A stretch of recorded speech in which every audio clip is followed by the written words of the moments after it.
In the quaint town of Elmsworth, there was an old toy store at the edge of Main Street.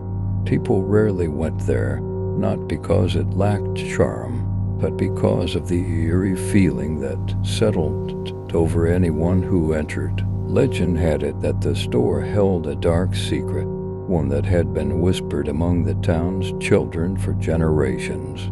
It all began with a peculiar doll, a doll that was said to have a life of its own.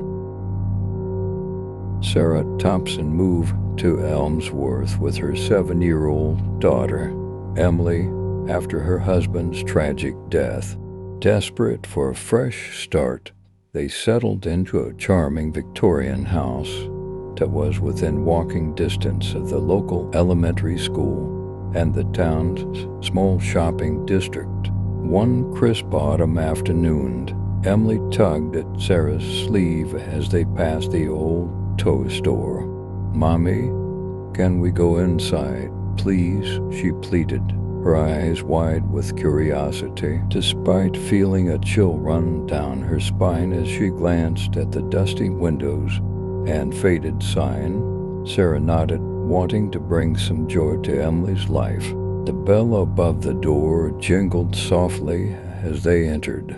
The store was filled with an assortment of vintage toys and collectibles.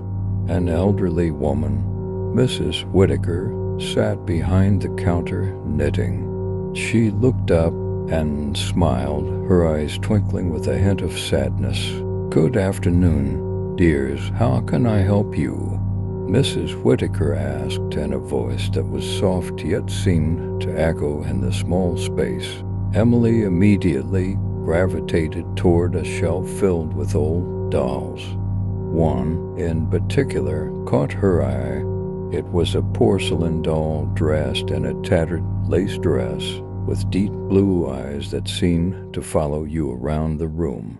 "Mommy, look, isn't she beautiful?" Emily exclaimed, picking up the doll. Mrs. Whitaker's smile faded. "Ah, you found Annabelle? She's a very special doll," she said slowly. "Are you sure you want her, dear?" Sarah felt a wave of unease, but dismissed it, thinking she was being irrational. "If it makes Emily happy, then yes, we'll take her," she replied. As they left the store, Mrs. Whitaker's eyes lingered on them, a shadow of worry crossing her face. "Take care of Annabelle," she murmured, but Sarah and Emily were already out of earshot. That night, Emily placed Annabelle on a chair beside her bed and fell asleep holding her mother's hand. Sarah kissed her goodnight and retired to her own room, feeling more at ease than she had in months. In the dead of night, Sarah was awakened by a soft whispering sound. At first, she thought it was Emily talking in her sleep, but as she listened closer, the whisper seemed to be coming from the hallway.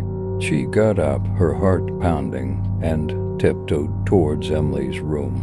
The door creaked open, and she saw Emily fast asleep, but the doll was no longer on the chair. Instead, it was lying on the floor, its eyes glinting in the moonlight. Sarah picked up Annabelle, shivering as she did. She placed the doll back on the chair and hurried out of the room, telling herself it was just her imagination. Over the next few days, strange things began to happen. Objects would move on their own, doors would creak open, and at night, the whispering grew louder.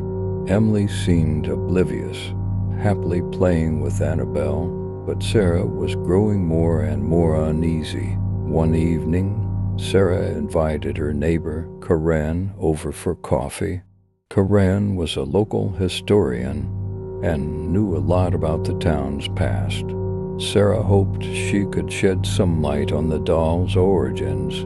"That doll gives me the creeps," Karen said bluntly when she saw Annabelle. "Do you know anything about it? Just that Emily loves her," Sarah replied.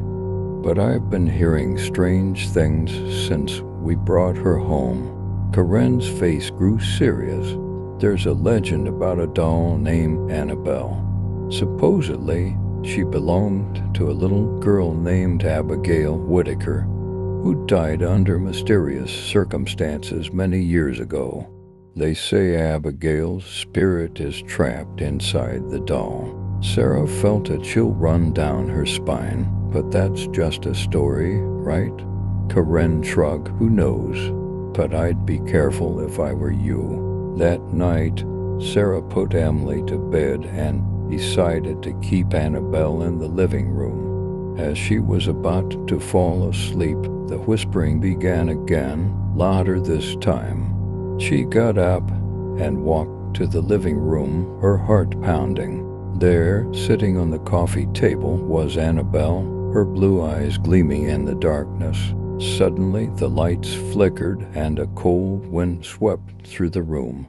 Sarah felt a presence behind her and spun around to see a shadowy figure of a little girl standing in the doorway. "Mommy, why did you take my doll?" the figure whispered. Sarah stumbled backward, her mind racing. "Abigail," she stammered.